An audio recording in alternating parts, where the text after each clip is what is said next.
Welcome to the wonderful world of wine, exploring all things wine with you. We are your hosts, Kim Simone and Mark Lindsay, and you can find us on Facebook at The Wonderful World of Wine.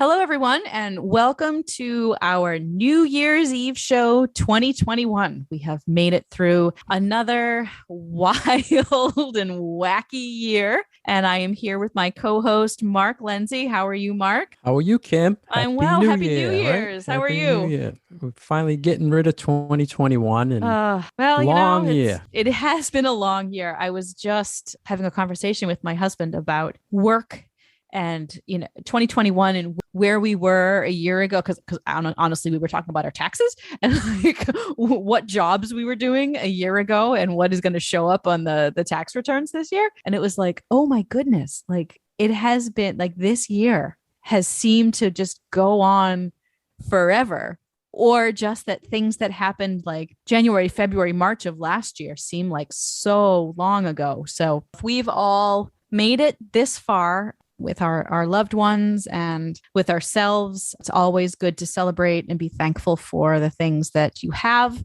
and to be optimistic about the year to come. So that's how I am approaching New Year's this year and New Year's Eve. And also it's my birthday.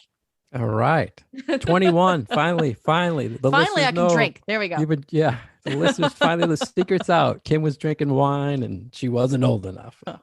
Well, thank you. So we have to, Kim, all year long, I joke around with you and our listeners know, I always joke that you're the bubbly queen, and we have to make this the bubbly New Year's show. I think we should just refresh the listeners on a few maybe safety things, types of bubblies out there, the styles. So we randomly should just hit things up so people can prepare when they're going to pop something sparkling. Yeah. And let's start with the basic safety or opening, Kim, because this has been, I know we joked about it a couple episodes back about a Prosecco we were buying and we couldn't get the cork out. I've been having a hard time with it. I'm feeling bad because I'm having a hard time struggling to open these corks lately, to get these bubblies open. They just seem like they're in there so good lately. I'm getting weak in my old age. Is it Prosecco specifically? It's just lately it's been Prosecco. Yeah, I think I've been drinking a lot of Prosecco. But for our listeners, let's go through the whole, be careful. Everybody loves this New Year's celebration of blasting off that cork, but be reminded that there is a ton of pressure. It's equal to or more than your car tire in those bubblies with the cage on the cork. So please be careful. Kim, why don't you just refresh people how they should safely maybe open it? Sure. Celebrating. So surprisingly, the safest thing that you can do in order to have a bottle of sparkling wine of any type that hopefully will not blow its cork at an inopportune moment and, God forbid, hurt someone, is really chill that wine down. So the best thing that you can do is have a really, really cold bottle, because that will keep the pressure at a reasonable level and it won't pop out before you want the cork to pop out. Also won't explode and then you will lose ounce that. So you're drinking an inexpensive Prosecco or whether you've dropped a fair bit of money on good champagne, you want to make sure that that wine is nicely chilled, not in the freezer, but put it in the fridge the day before. So make sure that it is nice and cold before you try to open it. But do be aware that even when you take that precaution, you still have to be careful after you've removed the cage from the top of your bottle of sparkling wine. So it's like once you remove the cage from the bottle, the safety is now off. So be careful, keep your hand on it or keep your thumb on it, but do what you have to do to make sure that there isn't a possibility that that cork is going to go flying. Don't put your face over the bottle. Don't point it at a person or a window or a light bulb.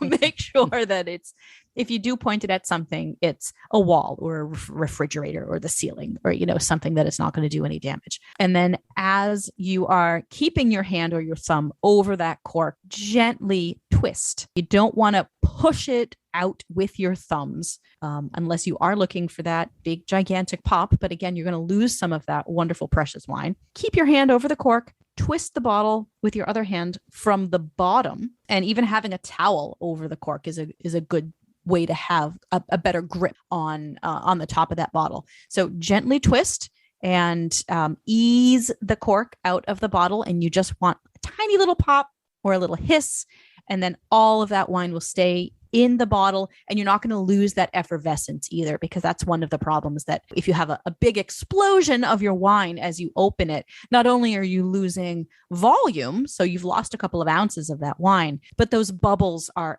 actually going to dissipate a whole lot faster, because now they're moving, and you want them in the glass and you want to enjoy them. Yeah, so it's not like the Red Sox World Series victory opening. Any baseball team. Yeah, you notice when people do that, the foam is just gushing out. There's nothing left to drink, really. You're going to lose it all. I mean, if you want to celebrate, you can, do that and blast it off, but you're going to lose. You're going to have nothing to drink. So just be careful. And my question for you, Kim, when you do open the bottle on New Year's, do you do it exactly like at midnight, or do you wait for the countdown? And then what's your tradition with that? So in years past, we have had friends over for New Year's Eve parties. So we are the ones who host the New Year's Eve party for our small group of friends.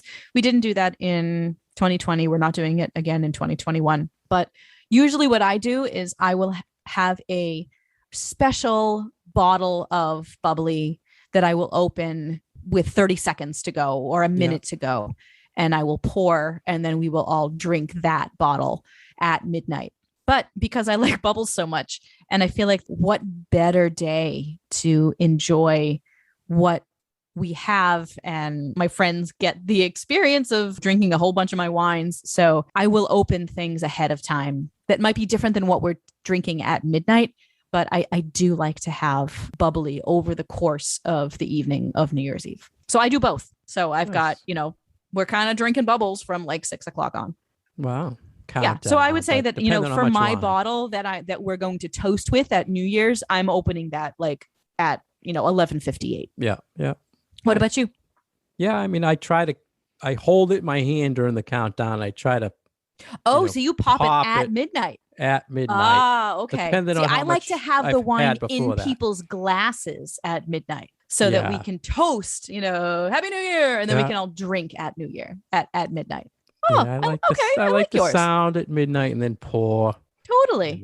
And then it's from there, pass out. It's tired and it's over. Right? Finish that champagne or sparkling and I'm done. So, yeah. So it's interesting how, everybody's got their own different tradition with that. And, there's not a right way or a wrong way of doing it. It's just like everything with these traditions, it's what's for you and what you've been doing. And so many people purchase some sort of sparkling wine, I think, just to have that celebratory sound, but maybe don't realize the different types of sparkling that are out there that we talk about all year long. So I thought we should maybe talk about what is the difference between the basic sparkling wines made all over the world that are made in a tank versus the sparkling wines that are fermented in the actual bottle, and maybe give examples and talk about how they're different tasting. Because most of the time people might just go, I shouldn't say most of the time, I notice in retail, people will get the inexpensive things that just have a cage so they can open it. I think not knowing really what it tastes like. I don't know if that's fair or not, but I don't think they really care what it tastes like because they're probably not even drinking it. But let's start with the wines, the sparklings that are fermented in a tank, Kim, and what that would cover for our listeners. I kind of want to approach it from the opposite angle. Okay. I want to approach it from the angle of what does it taste like? Okay. And then have that reflect back on how is it made? Great. Because I think for most people who don't have the geekitude of delving into wine that we do, it's first and foremost all about the flavor. I mean, champagne also has a cachet, a reputation. There's something special about champagne because the marketing of champagne over the last 300-400 years has been so brilliant that it has been able to position itself as the creme de la creme of bubbly wine the world over. So I feel like talking about champagne is an important, and how it's made is an important part of the conversation. But I think for a lot of people, it's really about, what does this taste like? And then, oh, let's talk about how it's made. And then that informs the flavor of the wine. So I think why don't we talk about, wines that have a richer, kind of toastier flavor to them, and talk about traditional method that way. Go right ahead. I Cool. think it's exactly kind of where I was leading up to, where I think there's like a fresh fruity style, or there's the things that got a lot more going on, the nuttiness. Absolutely. And yep. And I think that dividing them into those two categories is exactly where I was going to. Okay. So I think for you, the consumer of wine, you might not get a lot of opportunity to drink bubbly wine during the year. We tend to set it aside as something just for a celebration, whether it's a wedding or a toast or a birthday or an anniversary or New Year's Eve. But it is first and foremost a wine. It happens to be a wine with bubbles, and that adds complexity to the production, but it also adds other interesting flavors to it. And I think sometimes it's a shame that people don't always feel like sparkling wine can be a part of everyday drinking, like we consider a bottle of Chardonnay or a bottle of Cabernet or a bottle of Pinot Grigio. So we give you permission and we encourage you to drink bubbly wine as if it were just any other wine out there, because that's what we do. And, it's one of those like little secrets, I feel like, for people who work in wine and who are a part of the wine world day in and day out, is that we do drink bubbles all the time. We don't keep them just for celebrations. And when you're thinking about the greater world of wine flavors, sometimes you want something a little simpler, a little fresher, a little fruitier, something that goes with everyday sorts of foods. And then there are those other times where you want those special wines. Maybe your budget is only allowing you to have those things from time to time. And my budget certainly is that way. I'm not drinking expensive wines day in and day out. I have pretty inexpensive tastes when it comes to what I drink. So for those wines that have that fresher, fruitier, easy drinking, great with food, interesting flavors going on, but maybe are made for more everyday consumption, that's where we lean towards things like Prosecco from Italy, or Sekt from Germany, or some of those less expensive California sparkling wines, our Corbels and our Andres of the world. So there is this differentiation, yes, in production, but I feel like knowing how it's produced is secondary to the flavors of it. So I think that Prosecco is really the standout style of wine for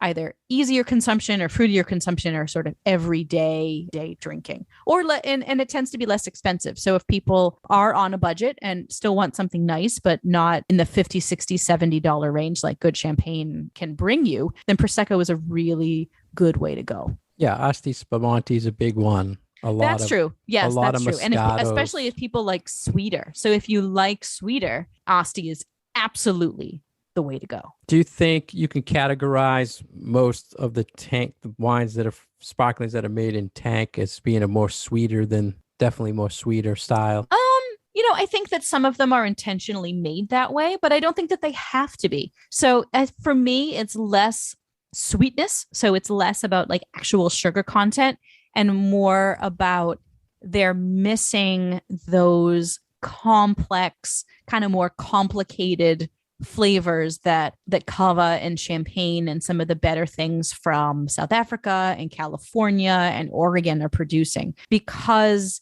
those wines have more age on them. And because of the way that they're aged, they develop these more complex flavors. So it really is this difference between yeasty, bready, toasty, sometimes a little funky flavors in those wines versus that fresher fruit, sometimes some sweetness in those Proseccos, those Astis, those wines like that. So for our listeners, Kim, I just want to mention there are bubbly, sparkling wines made all over the world. And in past episodes we joke about, we don't like, to be geeky about things. So when you're tasting wine, if we joked in the past, if you had a white, say it tastes like apple, and a red tastes like cherry, please, listeners, here is a tip. When you are looking for sparkling wines, please don't ask for champagne. Ask for sparkling wine, and understand that true champagne can only come from Champagne, France, because it can get you in trouble when you ask for sparkling and the retailer or the restaurant points you right away to the champagne, and you're paying a lot more than you probably want to be paying. So I think that's kind of the tip. Same with the white apple, red cherry, always sparkling. And then My, if someone my take says, on this what type is of, my take on this is actually a little bit different. Yeah. Yes, understand that is the appropriate way to ask for bubbly wine if you are at a restaurant or in a retail shop. But I feel like having that little bit of knowledge is actually going to save you, the consumer, some embarrassment, because maybe your budget is, you're not going to, maybe you don't want to or can spend $45 or $50 a bottle. And that's where champagne is going to start at 30. So you are going to save yourself being put into a situation where, oh, they asked for champagne, and they're going to show you all of these much more expensive bottles. And then you have to like clarify, oh no, Yeah. that's not what I want. Take, so, I having that little bit of extra knowledge. Yeah. Because I feel bad, can put Kim. you where you want to be, instead of putting you in a situation that maybe you'll get embarrassed. And we don't want you to be embarrassed. We feel like wine is and should be for everyone. And just having that little bit of language understanding of what wine people mean by the word champagne versus what the everyday consumer means by champagne. Not only is it going to save you from being shown wines that you might not want to be in that price point, but it's actually going to show them that you know a little bit of what you're talking about. And they are going to be like, oh, this person has some knowledge. And so they're going to sort of maybe take you under their wing a little bit more, and it'll be a much more enjoyable shopping experience for you. So I look at it from the retailer side, where I feel bad when I'm showing people champagne. I always because do too. It's probably not in their budget, and I feel bad, and they or that they think that's what they should be paying for a bubbly, right, when they shouldn't. So, but I also, like I mean, there are ways on, and feel not just consumer, also to be, those of us in the profession, to be gentle about the terminology and to be like, okay, we understand that the general public will use the word champagne to talk about anything with bubbles. I get it. I call it Kleenex, regardless of who made it. Right. And champagne is kind of that way. It's used as a generic term for anything with bubbles in it. And we might know that, okay, technically that's not right, but we get it. We understand. So it's also on us to be understanding and gentle. I think gentle is actually a really good word, and to be able to do our job right and guide people to what they're actually looking for, instead of being like, oh, you asked for champagne, therefore I'm only going to show you stuff from France. So, yeah. It's from both sides. Just to wrap up on an overall on the styles, fresh fruity is tank method made. It's going to be less money than the ones that are fermented in a bottle, true champagne, but they have a lot more going on. So you're actually paying for that whole process and that complexity of the sparkling wine. Is that a good summary, Kim? Absolutely. Yeah.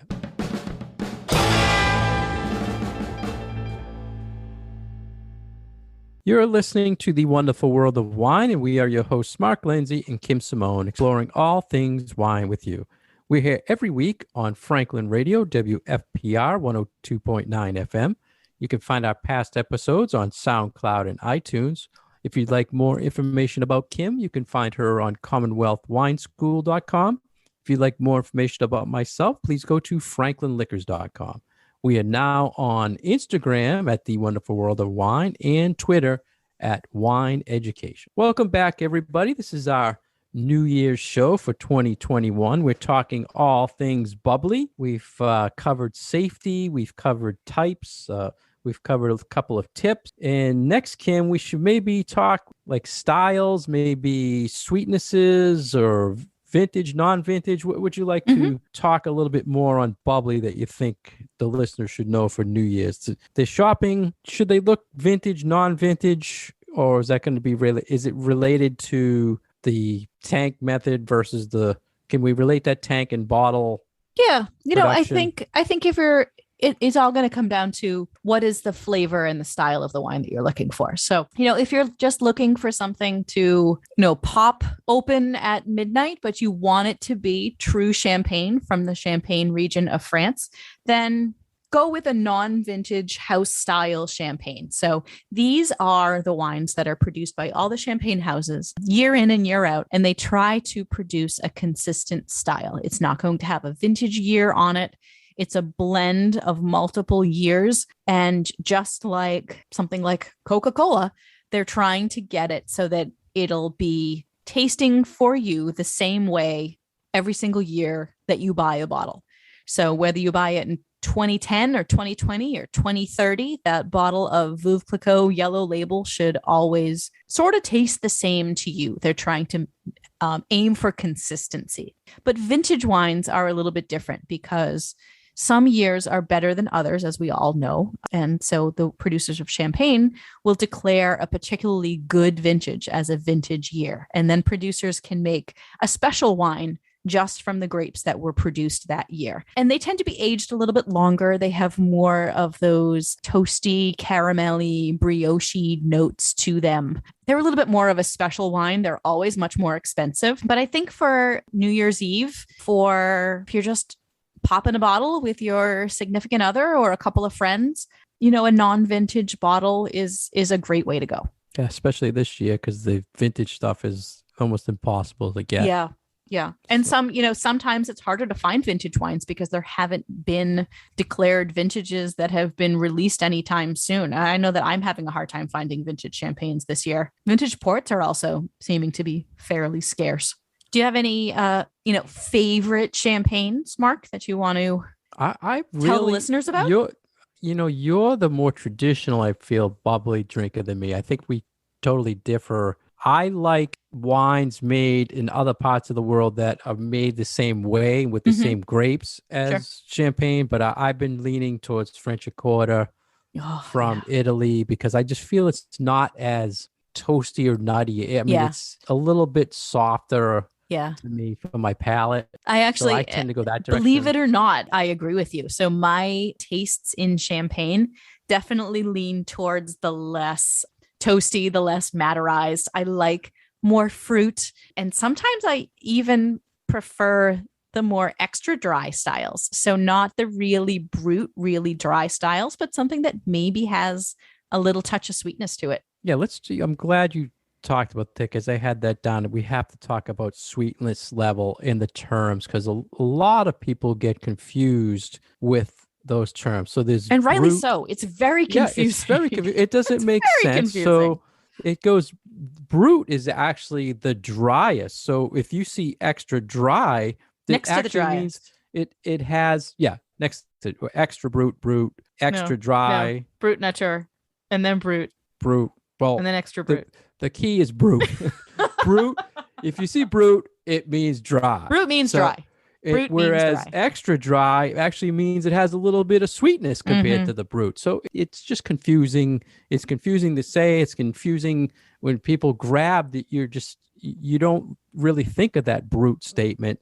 And I had an interesting thing happen just recently that I want to ask you about, Kim, related to sugar.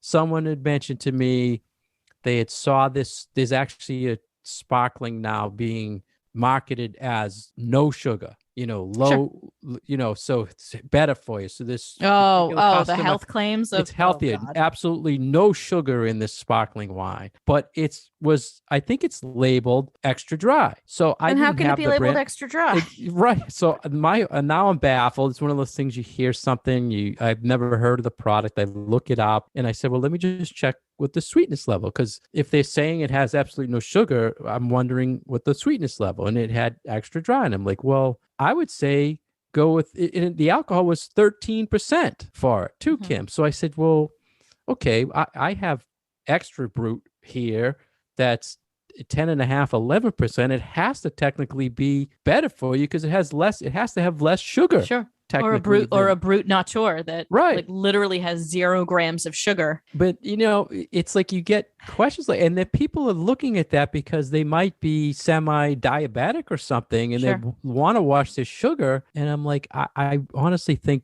this would be better for you. I wonder if a company can put on its label that it doesn't have any sugar in it, if it is in some way referring to cane sugar as opposed to grape sugars. So when you have an extra drop, when you have any type of sweetness left in any wine, for a fine wine anywhere in the world, even if they're an inexpensive $9 a bottle Riesling from Germany, the sweetness that is in that bottle isn't because somebody has put Domino white sugar in there.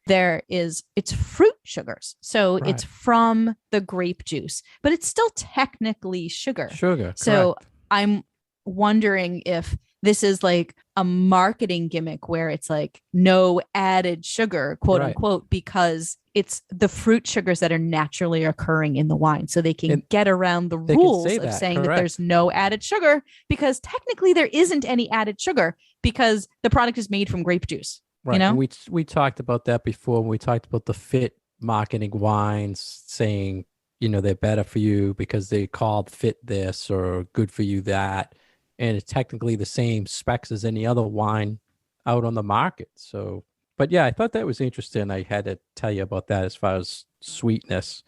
And one other thing I wanted to mention as a tip for our listeners, that please be careful if you want to have some sort of sparkling for your children. There's sparkling grape juice out there and there's sparkling non-alcoholic wines.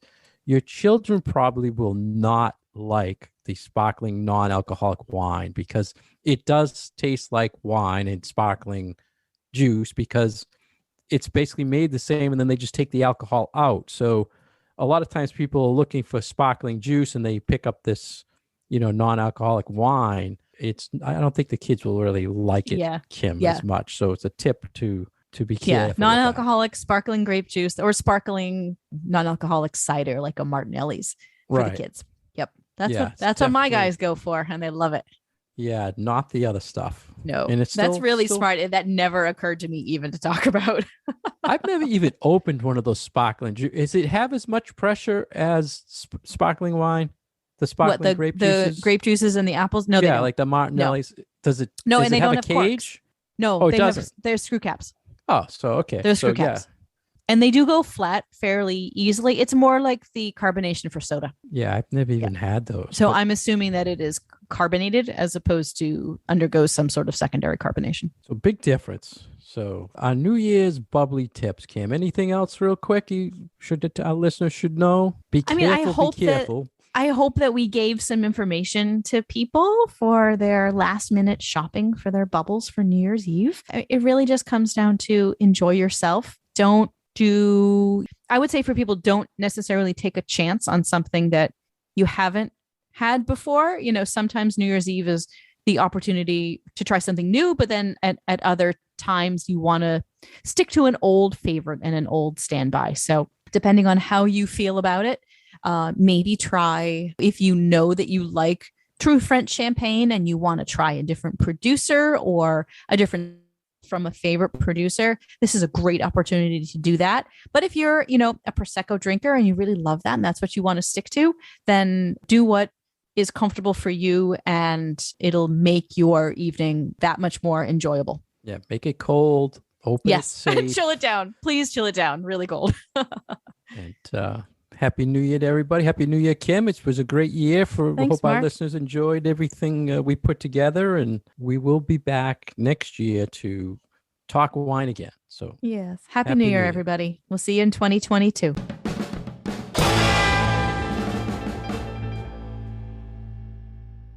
Thank you for listening to us today on The Wonderful World of Wine. We've been your hosts, Kim Simone and Mark Lindsay. You can find us on Facebook at The Wonderful World of Wine and our past episodes on SoundCloud and iTunes. Cheers and Happy New Year's. Wine, wine, wine. Bye.